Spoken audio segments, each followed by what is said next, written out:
What if everything you thought you knew about equity was wrong?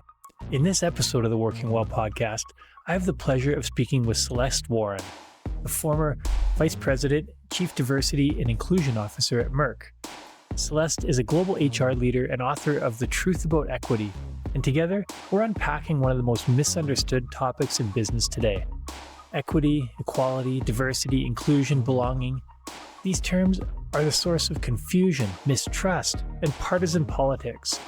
Yet they're also the key to unlocking huge stores of untapped potential in people and business. Celeste and I discuss why equity isn't about giving people an unfair advantage, it's about giving everyone a fair chance to rise. Celeste shares powerful stories and practical insights from her 28 years of global executive leadership, revealing how equity drives innovation, engagement, and performance at every level.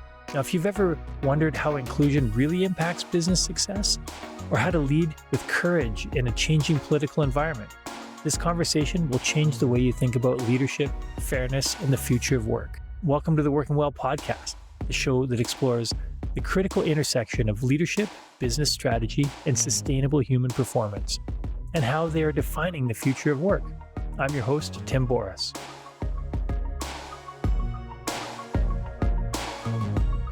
Celeste, it is so great to have you on the Working Well podcast, and I'm excited for this conversation. It's pretty timely, as I guess we can say. Before we dive into the topic of diversity, equity, inclusion, and there's lots of other names out there, and we're going to talk about those things as well. But just for those people who aren't as familiar with you, let's do a little bit of a background of how you got to be sitting here with me. Oh, sure. Well, I'm actually from a small steel mill town in western Pennsylvania, near Pittsburgh, even further west than Pittsburgh. And I am the daughter of the first Black teacher. My dad was the first Black teacher and Black principal in that region, Western PA. And I got a firsthand I could basically sit at dinner and learn firsthand about diversity, equity, and inclusion. Because my father, when he would come home, we would be sitting at the dinner table, and my mom would ask the question, as most moms do and wives do, "How was your day?" And he would then proceed to talk about, the challenges that he faced being the first one, and not just the challenges, but also what he did to overcome them, how he thought through what was happening to him and what he did about it. So I was really able to learn from him around the not just the obstacles and the barriers of being the first, but also what are some strategies that you can incorporate to really try to make sure that you can thrive in any environment. And sort of my upbringing, and that just stuck with me. That was with me throughout my career. Little known fact, I started out as a reporter. And I was in Lexington, Kentucky, and I was a reporter for a few years. And it just got to the point where I just wasn't making enough money to live off of, really. And I got tired of writing home to mom and dad and saying, Mom, Dad, I need help with rent or bills or whatever. And so it got to be just embarrassing. So I went back to school, grad school, and during that time, I was introduced to the field of human resources and the various different disciplines that exist within that industry. And I interned in between first and second year at General Foods, and then got hired back after I graduated. And it was like a hand to glove. It was one of those things where I thought, wow, I can't believe I get paid for this. Because I really, really enjoyed it. I enjoyed being able to really maximize people and help them to reach whatever aspirations they might have, both professionally, and then also making sure that it aligned to the organization as well, and making sure that when you really start with the people and you maximize their potential, you maximize the organization as well. And so I really, really enjoyed that. And then a little less than 11 years ago, I got a call and was asked to take over the Chief Diversity and Inclusion Officer role at Merck. And it's a role that I didn't necessarily really want because I'm very passionate about it. As I said, it's something that's been with me since I was a little girl. And, in the areas where I had responsibility, I was doing my own thing. I was working with my leaders and working to create a more inclusive environment within my part of the company. And then I was asked to take it on full time. And my apprehension was, is everyone going to be as passionate about it? Am I going to be able to impact change the way I really want to and the way I know we can?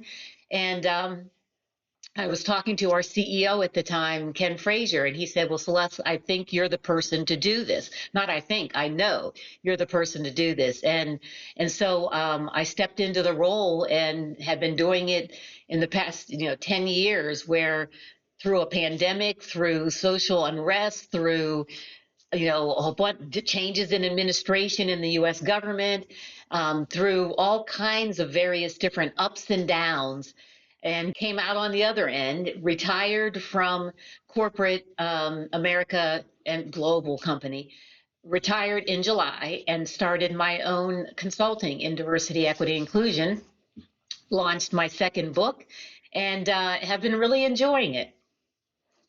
Wonderful. Speaking of the book, it's called The Truth About Equity for those of you who don't haven't seen it yet. I want to chat a little bit about the word equity.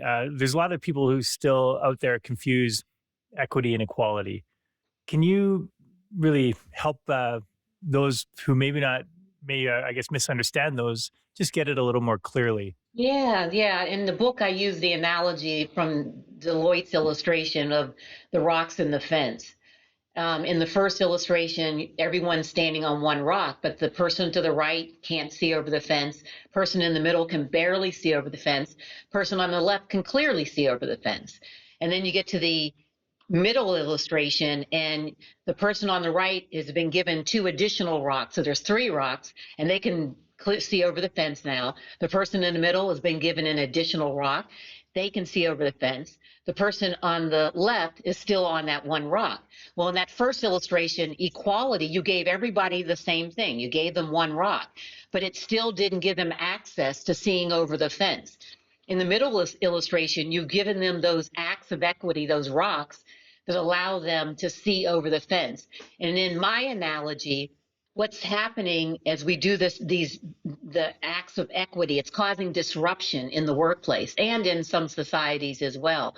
Because the individual that was standing on one rock in both of those illustrations, they're looking to their right and they're saying, well, how come that person has three rocks and that person has two rocks and I only have one? And they don't see the fence that's in front of them because they've always been able to see over the fence.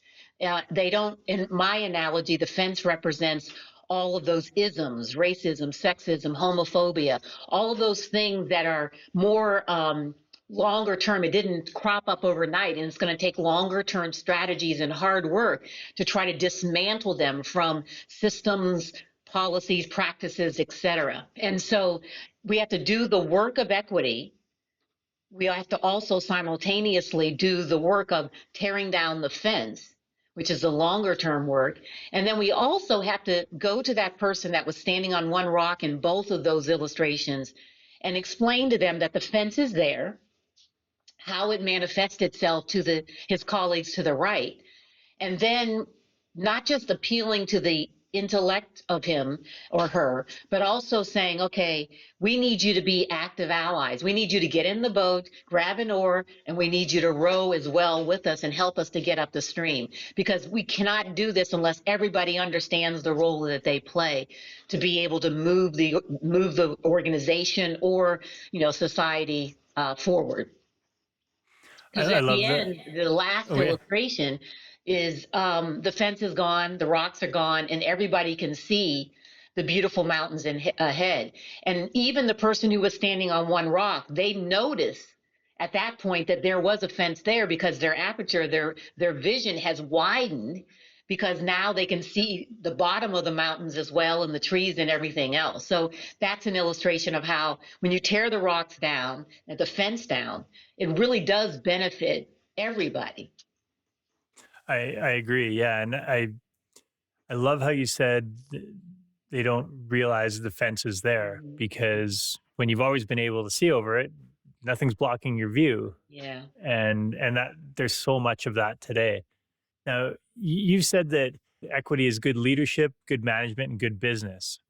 So why do you think, with how far we've come, why Mhm. is there still so much resistance in the workplace for equity, diversity, inclusion? I think it's because, there's a misperception that equity involves giving preferential treatment to one group over another. And that's not what it's about. It's about, when I say it's good management and good leadership, it's about understanding everyone on your team. If you have a team of 10 people, 15 people, or even 5 people, you have to understand the individuals of that team. You have to understand their skills, their capabilities, their life experiences, all of those things that bring them together in one body and the embodiment of that individual. And if you're a good manager and leader, you understand that person. You have discussions with them and you ask them what is getting in the way of you being able to reach your aspirations. Because when you are able to maximize that individual, you maximize the team and you maximize ultimately the team's performance and the organization's performance. Because we know organizations aren't doors and laptops and Excel spreadsheets and pieces of paper and pens. They're people. And you have to optimize the performance of the person.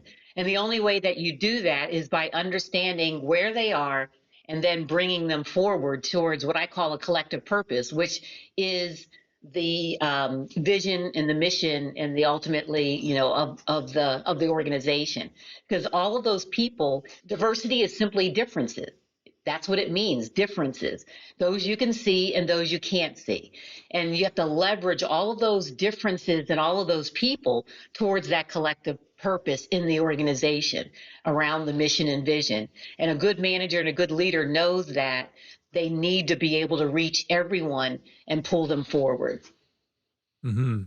I always tend to be an optimist, and I try and look for the bonuses or the benefits or the nuggets of wisdom in what's happening in the world.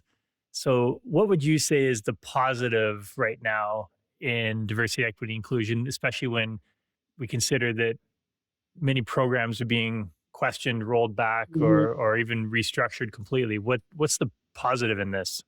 I think the positive in this is most organizations globally, and well, let's just talk about the United States, but most organizations, the CEOs, the executives, they know that they have to make sure that they understand how to make good leaders, good inclusive leaders, good managers, and they know it's good for business. Because if you're to understand your customer base, the customers, again, are people that comprise different perspectives, different beliefs, different ideas, and different identities.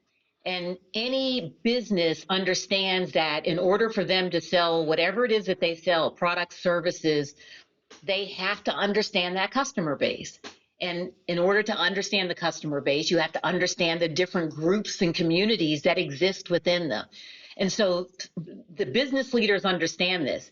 And so they're not most of the organizations are not walking away from diversity, equity, and inclusion. They know very importantly that in order for them to be able to drive their business, they have to be able to embrace it. And making sure that where it's fallen short in some organizations is because it's been more performative. It's been on the outside banging, trying to get in at the business and into the organization.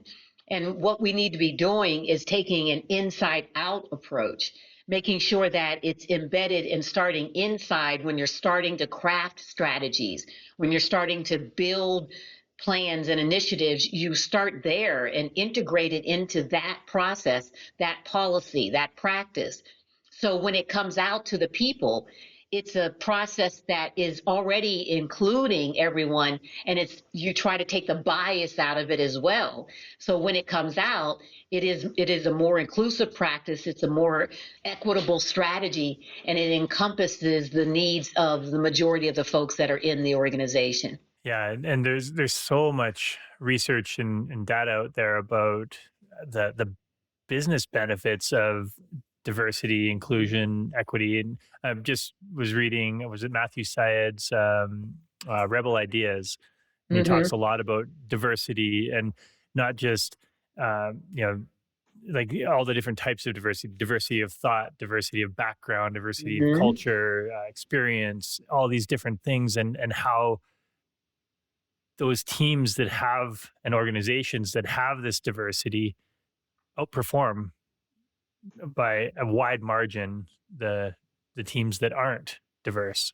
Studies after study after study has shown that. Wall Street studies as well around companies with diverse boards and diverse executive teams. And that's, you're bringing different perspectives that are embodied in the differences in people. And you get a better work product, you get a better idea, you get a better strategy when you encompass the different perspectives of different people. Yeah.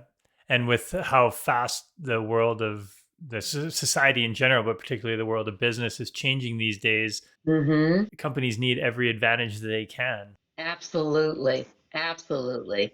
They need the best minds. Yes. Now, you touched on it a little bit, but it still amazes me how much this topic comes up in conversation is people arguing that equity undermines meritocracy. Yeah. So you've said that true meritocracy requires equity first. Can you unpack that a bit more? Yeah, meritocracy assumes that everybody started in the same place and let the best person get the job. The best person will get the job. And I believe that the best person will get the job, but everybody didn't start in the same place. And so if I'm a track mom, so my daughter ran track and my son. And so if you think about the 100 meters, when the gun goes off, the race starts, everyone's at the starting line.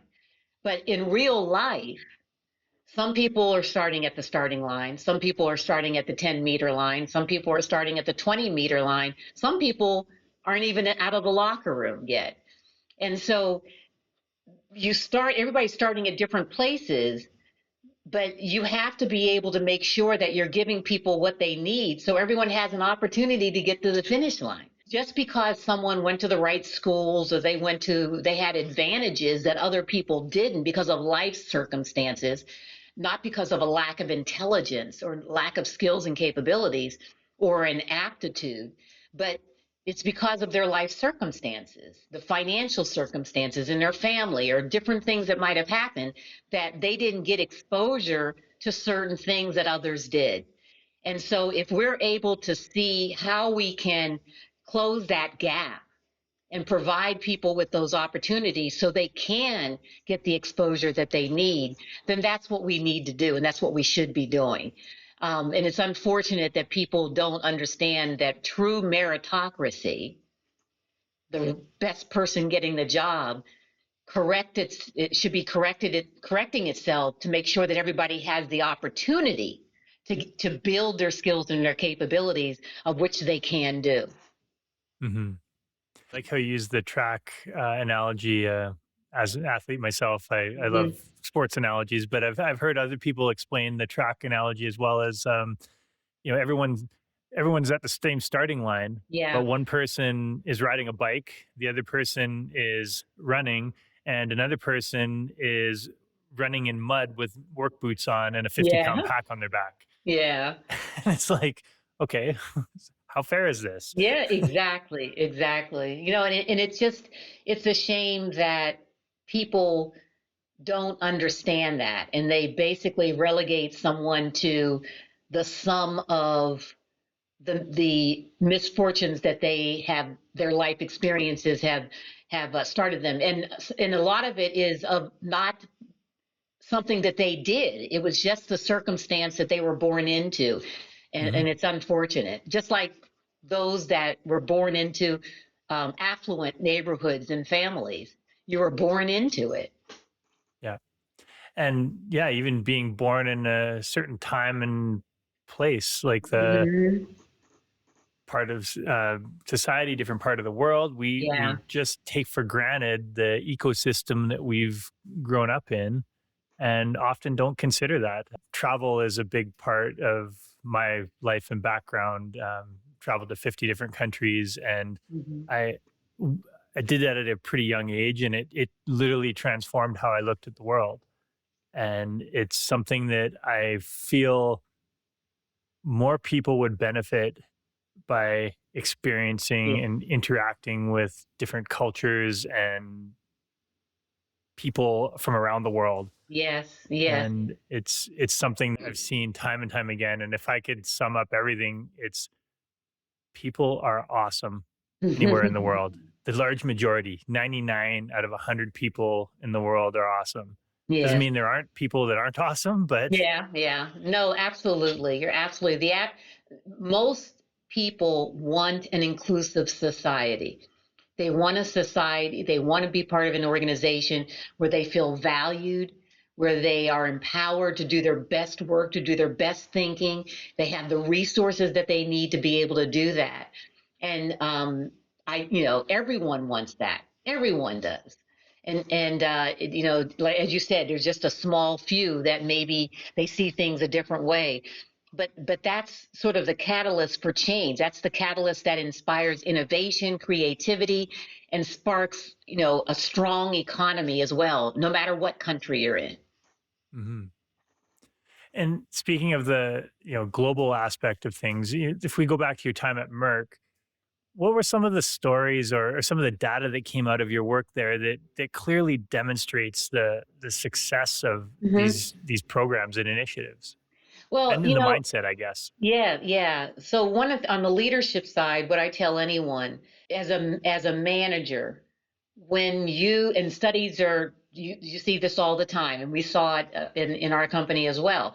As a manager, the more times that you meet with your direct reports, if the frequency is more often, you optimize the level of performance of that individual, but the team performance rises as well. And what we've seen with employee surveys, you get better results from the employee because they feel valued, they feel like they're engaged, and they have a trust that they've developed with the manager. That's what it's about. It's about trust. Because if you have to go through any type of organizational change, you have to make sure as a leader and as a manager, when you're getting ready to take that hill, when you look behind you, they're not just standing at the hill watching you and waving. They're coming up the hill with you because they believe in your vision, they believe in what you're doing. And I've seen that time and time again within the organization with good leaders. And then from a business standpoint, we knew that we have patients around the world. And you need to understand what's getting in the way of those patients experiencing the health outcomes that we want them to experience. And in order to do that, you have to understand what are some of those things beyond the pill, beyond the vial of vaccine and medicine that is getting in the way, those social determinants of health, if you will. And sometimes it involves understanding the communities in which we serve. And you have to be able to establish that trust. You can't just go into the community and say, oh, well, hey, we're company X, Y, and Z, and we have this for you. You have to build the trust, and that takes a period of time. And people, when you go in, they want to see people that look like them so they can trust. And if they don't see people that look like them, then there's a question in how you understand what they're going through as an individual and as a community. And so, it's like I said, it's good management, it's good leadership, and it's good business. It's not just good business, it is imperative business if you're going to thrive and survive as a company. Hmm. Yeah, you mentioned that people want to see people that look like them. Hmm. How do we find that balance? Because in a lot of places, there's not much diversity Hmm. in at least what people look like. I always say the differences within groups are Uh-huh. always. This is something I learned in psychology back in the day. but the differences within a group are often bigger than the differences between groups. Uh-huh. And so Mm-hmm. we often forget how much diversity is within that. But as far as visual diversity, how do we find that balance of having people that look like you and that share similar experiences as you so you can quickly and easily build that trust, or finding diverse groups that you can still build trust with? Hmm.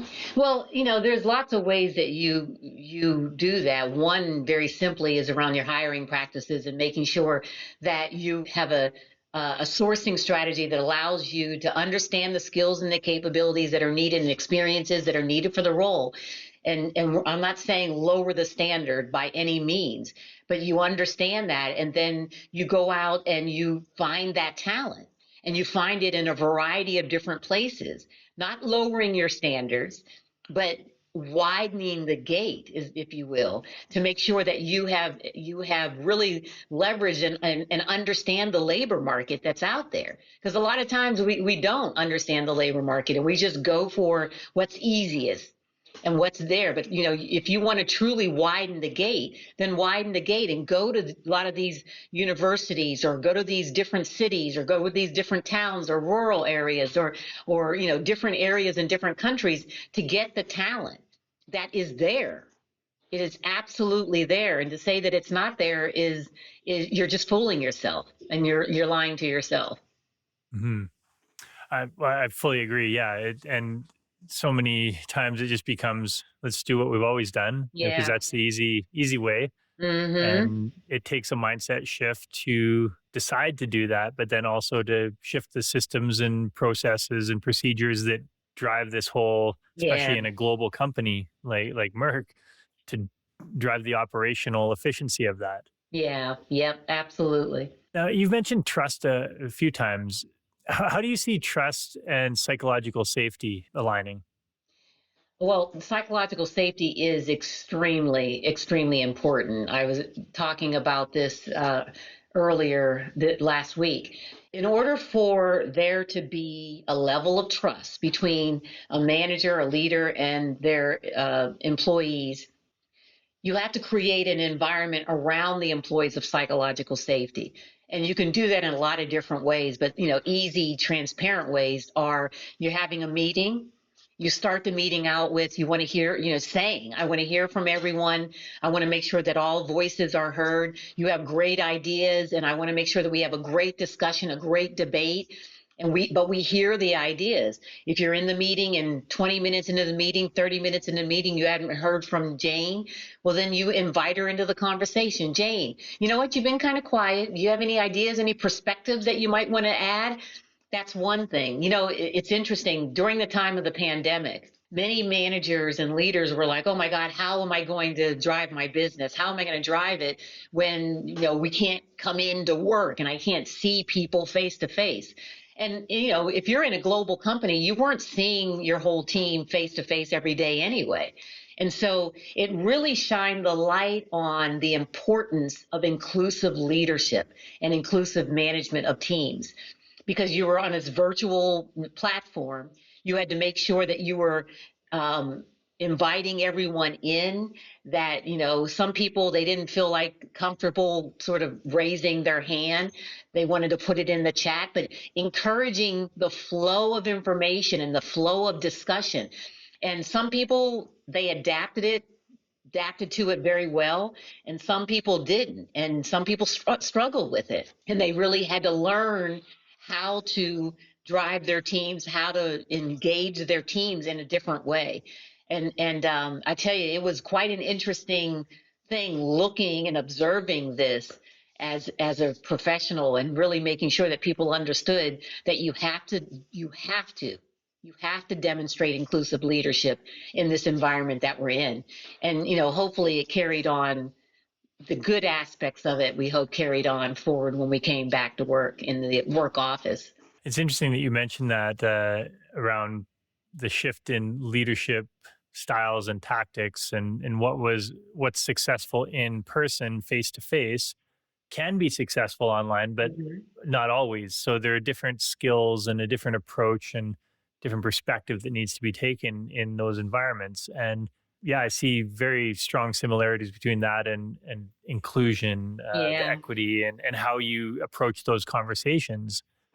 A lot of my coaching and consulting isn't necessarily focused around the DE and I, but it's focused on helping leaders show up more authentically and Hmm. engage better with their teams. And I see that as an outcome, as ideally trust and psychological Yeah. safety are Yeah. Well, at the that's core of that. inclusion. That's inclusion, Yeah. that's demonstrating inclusive leadership. And it's so critically important. If you want to drive performance of your organization, if you want to lead through organizational change, whatever the status is of the organization, whether it's a turnaround, a startup, how do we continue to sustain growth? Whatever the situation is, you need to be able to demonstrate inclusive leadership, psychological safety, so you can get the right ideas on the table, you can get all of the different perspectives, and have a better output in performance. Yeah. And you've mentioned a few of the things uh, around the psychological safety and trust. What about on the equity side? What are some tangible things that leaders can do to just on a day to day basis with their teams starting tomorrow morning? Hmm. Well, I mean, one of Yeah. the things, like I said, is make sure that you have regular one-on-one meetings with your direct reports. Because in those meetings, you're going to be discussing and talking about what is it that you need, what do you have, the skills and capabilities, what do you need to be able to succeed? What's getting in the way? What can I do to help you to blow out the obstacles and the barriers that are getting in the way of you being able to reach your goals, perform your objectives, etc. That is equity, because what works for Jane might be different for Joe, might be different for Paul. And that's basically the acts of equity. Going back to those rocks, you might have to give Paul 3 rocks, you might have to give Jane 2, you might have to give Joe 6. But you need to make sure that you're optimizing the performance of your team. And in order to do that, meeting one on one with them, understanding what their strengths are, their areas for development, their life experiences, how that contributes to the whole of the team. That's really critically important. And then making sure that it's a more inclusive environment, that psychological safety, also encouraging the debate, right? It's not everybody nodding their heads and saying, I agree, I agree, I agree. That doesn't lead to good business outcomes. I love a good debate. I encourage it on my teams. I encourage the different perspectives. I encourage somebody to be the devil's advocate, because when you've thought through everything, you need to make sure that all of the ideas are on the table so you can discuss them, because then whatever the output is, whatever you're discussing, you can know it's going to be more inclusive when you implement it. That's what's critically important. There's nothing worse than you're sitting around, you're having a discussion, and everybody's nodding their heads, knowing it's not going to work in their particular area or their part of the world or their country. But they're just nodding their heads because you've created you created this environment where you don't allow for a healthy debate, and you don't allow the psychological safety for members of your team to disagree with you or even other members of their team. And so that is not a healthy work environment. And you need to make sure that you are creating the psychological safety, you're encouraging the healthy debate, treating people with dignity and respect, of course, but you need to have the healthy debate. Yeah, thank you for mentioning those specific, I guess, actions that people can take. And I always, I always go back to mindset. I think it's the mindset with which a leader approaches how they work with their team that's critical in terms of the outcomes. Yeah. Now, going back again to the political side, a lot of external facing stuff around DEI Mhm. is really being, I guess, shut down, especially the US government. A lot of stuff's getting taken off Yeah. websites and things. Aside from that, what you're saying is that, hey, I'll let all the political stuff happen, but how I interact with my team is what's really going to move the needle. That's And exactly it. call it what you want, but when you treat people as humans and you meet them where they are and you help them thrive, put whatever label on it you want, but the outcomes are going to be better business, Yes. driving humans, more engaged teams, right? And CEOs and executives know that. They know the business imperative of it. Shareholders know that. Nonprofits know that. Everybody knows that. And it's just unfortunate that, this time that we're in, it's just unfortunate that we have this misinformation that's out there. But the people that, again, they understand why it's important and they're going to continue to keep driving it because it is good business. Hmm. And I've talked about this on other podcasts related to communication. I've had a couple other DI people on as well. But how do you approach the sometimes challenging conversations that can come up around? There's often a lot of emotions behind some of Yeah. these topics. How do you address that most? Well, the first thing is I acknowledge the feelings that the person has, and I acknowledge it and make sure that they feel heard. And then the second thing is if they say something that factually is just not correct, then what I do is I'll then introduce the facts, introduce the truth, if you will, according to studies or anything like that. And then I bring it home to, if this is the reality, then why is it? Let's discuss how you're feeling. And you have to be very careful because you're walking a tightrope, because you're basically questioning beliefs, perspectives that they grew up around their dinner table, listening to grandpa, grandma, and uncle and auntie and dad and mom. And you have to make sure that you're not belittling some of that, but you'll have to have the conversation and the healthy dialogue around, these are the facts. Let me talk to you a little bit about why this is a good thing. And you have to make sure that you are grounding it in I always make sure it's grounded in the values, the standards of the company culture. Because if you do it that way, it takes the me, you out of it. And you say it from the standpoint of, these are the foundational values of the organization. And also you help them to see that it benefits everyone. Because when we have, as I said, good management, good teams, it's good performance, it's good performance of the organization, it's good shareholder value, it's just good all around. And you have to be able to explain that to them. And that can be difficult sometimes. But first, acknowledge it, acknowledge how they're feeling, put the facts in place, tell the story through the data, and then you have to help them to see that it benefits everyone. And I like that perspective. Yeah, it's taking you're not attacking the person. Mm-hmm. It's about managing information sources and facts. And these days, facts are often debatable, which is a challenge in itself. You started what you said around 2015 Yeah, about DEI role at 2014. Mm-hmm. 2014. Yeah. So you've seen this really evolve before it was uh, really, things really took off around COVID.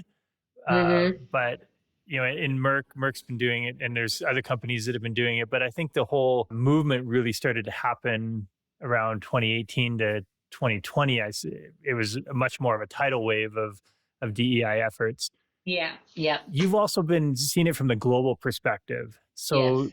talk a little bit about the differences in the conversations that are happening and the perspectives in Europe, Asia, Mm-hmm. North America. Yeah, it was very interesting. When I first got into this job, I would be traveling around to different countries. And the minute I would bring up the words diversity and inclusion, the hand would go up and it'd be like, oh, don't bring those US concepts into our country. We don't have those problems. That's a US problem. And so I had to rethink of how I was going to engage in the conversation. And so what I would do when I was traveling around to different countries, I would talk to them about, social, economic, political things and the situation in the country. And we would have these in-depth conversations. And then at the very end, I'd sort of slip in the words diversity and inclusion, and they'd put their hand up and say, oh, no, no, no. And I'd say, well, what do you think we've been talking about for the last hour? Because in every country, there's the haves and there have nots. And you need to just understand and identify those different groups and then say, well, what do we need to be doing to close the gap? In some countries, it's classism. In some, it's around gender equality. In some, it's around, the LGBTQ plus. And it's just, in many countries, it's around religious freedom. There's so much that's going on. And you just have to make sure that you understand it, because every country has a history, and that history manifests itself in today's world through a lot of different things, policies and different things that happen. And you also, from a global perspective, you have to have a strategy that is, I call it globalization. It's globally relevant, but it's also locally relevant. So you have sort of an umbrella or a strategic framework that everyone can look at that strategic framework and say, there's something that I can do in that swim lane in our organization, in my part of the country, part of the world, which makes sense for us. So if you have a strategic framework that says, okay, we want to optimize people, we want to create a culture of inclusion, we want to make sure that we're integrating it into our business. If you have that framework, then no matter where you're at, whatever country, you can say, okay, well, what do I need to be doing from the standpoint of optimizing the level of performance of my people? Where are the gaps? What do I need to be doing? You can have engagement surveys. You can look at a lot of different things to really say, where are my gaps and pain points from a people standpoint? And then you have to say, okay, well, what do we need to be doing to create a more inclusive culture within our country? What is the things that we need to be doing? And if you have, again, surveys, engagement surveys, culture surveys, you can see firsthand when you separate the data and look at the data across different dynamics and demographics of people in different geographies and generations and all of that, you can find out if one group of employees views your culture differently than another group, and then say, okay, what do we need to be doing to put things in place to close that gap? And then from a business standpoint, no matter where you are, what part of the business that you're in, how can you make sure that where you are, the customers that are in your country, that you are meeting their needs across the various different needs that they have. And so from a global standpoint, it was a matter of putting a strategic framework in place that it had local relevance, and they could put initiatives and strategies and plans in place to drive it. Because if you're driving it from the bottom up, then it just moves the whole organization globally forward.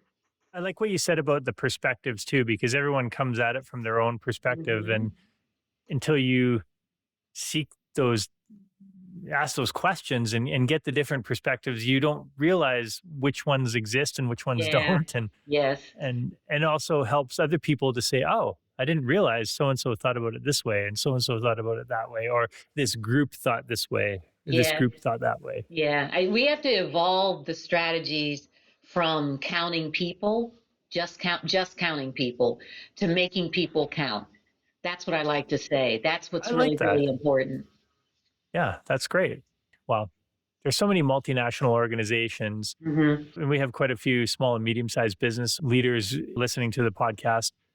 How do you translate some of the bigger picture, multinational, massive organization Mm-hmm. principles down to the day-to-day local business?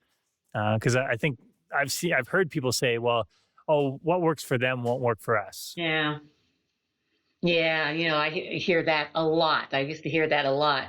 And the thing is, it doesn't make a difference how large or small your company is. There are certain principles that apply regardless. And that is around effective management, effective leadership, strong business strategies. That doesn't change no matter the size of the organization. And so you need to make sure that you have resources in place so managers can be good managers, that leaders can be good leaders, and your business strategy is able to reach customers across the marketplace, regardless of what you sell, what you make, the products you make, the services that you provide. It's all the same strategy. It's all the same sort of framework. And from what I'm hearing, and none of those things that you were talking about really cost a lot of money. Because the No. other thing I hear is that, oh, they've got these big budgets, they can hire all these people and do these programs. Talk to me about the budget side and what it takes to Oh, yeah, yeah, implement yeah. this. It does not take a lot of money because, as a business leader, I'm still a business leader. My field of expertise was around diversity, equity, inclusion, and human resources before that, but I'm still a business leader. And so I need to make sure that I understand the impact or return on investment, if you will. I hate that term, but when it comes to certain things, but I need to understand the impact that whatever it is that I'm putting in place, the impact that it's going to have ultimately on the organization and ultimately the business. And so a lot of the things that I prescribe, they don't cost a lot of money. Anybody can do them. And not only can do them, but you have to do them because good management practices, again, it doesn't cost anything to sit and have a meeting with your direct report, asking them about what their needs are, helping them and giving them resources which already exist within the company. Every company has development programs and learning programs and training programs. And it's just a matter of being able to say, okay, what is it that you need and getting it to them? That doesn't cost anything, very nominal. And then, from the standpoint of the business, you have to write a business strategy or you can't be a business. And so that is basically business strategy 101, marketing 101 you learned in the university. And so that doesn't cost money. These things that I like to talk about are cost effective strategies for continuing to drive the optimal performance of the people in your organization and of your business. It's Awesome. that simple I love and it. yet that And complex as well. totally. And Mhm. yeah, again, going back to what we had mentioned before, is just showing up as a human and helping people thrive and really just being a great human. Yes, And as a leader, if we can start there, I think we've solved probably 80% of the problems we're facing that's right it. now. That is it. It's good. It's all about the shadow of the leader, right? In the organization. And Yes. if they believe in you, they will follow you. Yeah. Now, if you were 28 years at Merck, I was 28 years. Yep. yeah. So if you look back and think of is there some defining moment that reshaped how you understand inclusive leadership? Oh gosh, I like to say there were a lot of learning moments because people would say, "Oh, Celeste, you know everything," and I'm like, "No, are you kidding me? It's impossible to know everything about every culture, about every community of people, about every individual." Because we are all individuals, and we're not just one thing. We're an intersection of different dimensions of diversity. And so I had to continue to keep a learning mindset, a growth mindset, if you will, and making sure that I was consistently learning. I think earlier on, one of the big defining moments for me when I first got in the diversity role, I thought that people wouldn't take me seriously if I was trying to advance African Americans, if I was trying to do things that would level the playing field, if you will, for African Americans, because as an African American, then they would be looking at me and saying, oh, you're just being self serving because you're Black, you want to do things for Black people, or you're a woman and you want to do things for women. And I had to really just sort of refocus myself and say, you know what? I'm supposed to be doing this job for everyone in this organization, regardless of what they look like, regardless of how they identify. And that's what I had to do. That was a big learning and turning moment for me to make sure that I was maximizing everyone regardless of what people may try to think about why I'm doing it or my motives or this or that. That wasn't important to me. It was about how do I make sure, and I make sure I grounded it in data as well, so I could have the data tell the story of where we needed to um, intervene with solutions. Awesome. And we brought it up a couple times already. To sort of wrap up a little bit, with all the turmoil going on around these topics, what gives you hope about where the conversation's headed in the future? Well, what gives me hope is the studies that have shown that the majority of the CEOs of the Fortune 500, Fortune 5,000 companies, they know that this is important. They know that it is imperative for their business and understanding how to drive their business. So they know that it's a good thing for their employees and being able to have good leaders and managers in place. They know that. And that is where I think that we'll ride this storm, ride this wave, because whenever history has shown, whenever there's social unrest, they're always, the pendulum swings to conservatism. So we know that. We know that's going to happen. And so the pendulum will swing. It continues to swing. We just need to stay steady in our beliefs and in our courage of our conviction and understanding and knowing and believing that this is good for leaders, it's good for managers, it's good for employees, and it's good for business and outcomes. Thank you so much. This has been awesome. I've got one more question, and I would be remiss if I didn't mention it. You founded Destination STEM with your children. Can you talk a little bit about that and the impact that it's having on the next generation? Yeah, Destination STEM is a nonprofit. As you said, I founded with my son Stephen and my daughter Christina, and we know that there is a lack of representation of people of color that are in the STEM-related fields in the workplace. Science, technology, engineering, manufacturing. And so the nonprofit talks with students of color and students in need about the STEM-related fields, to get them interested in it, to let them see the possibilities and the potential. And so we connect them with college students and universities that are in those fields so they can see students that look like them. They talk to students that are like them. And we also provide scholarships to high school seniors that are going to be pursuing STEM fields and STEM degrees in college. So it's something that's near and dear to my heart, and also to my son and daughter. My daughter's in vet school right now. She's a first-year vet student, and she's one of 4 African Americans in her class at Penn of over 130, 40 students. So she sees it and she lives it every day. And my son is in organizational development, and he's getting his master's degree in that. And so he wants to be able to shape the organization for the future. And that means you need to be able to understand where the gaps are and where the pain points are, especially in the labor force. So it's something that we love doing. It's fun working with my son and daughter and watching them grow up into these adults, these fabulous adults. And just really, again, may have an impact on this next generation. Amazing. Well, Celeste, thank you so much for the legacy you've left in terms of the impact and the impact you and your children are continuing to make on this world. So thank you so much. It's been a pleasure having you on the show, and I look forward to reconnecting again soon. Thank you for having me, and I've enjoyed the conversation. And I will make sure that the link to your book is in the show notes and your website, and people can find you online. Shout out to the best place for people to connect with you. Yeah, the best place would be my website, www.crwdiversity.com. You can connect with me on LinkedIn, Celeste Warren, she, her, or on Instagram, CRW Diversity. Right.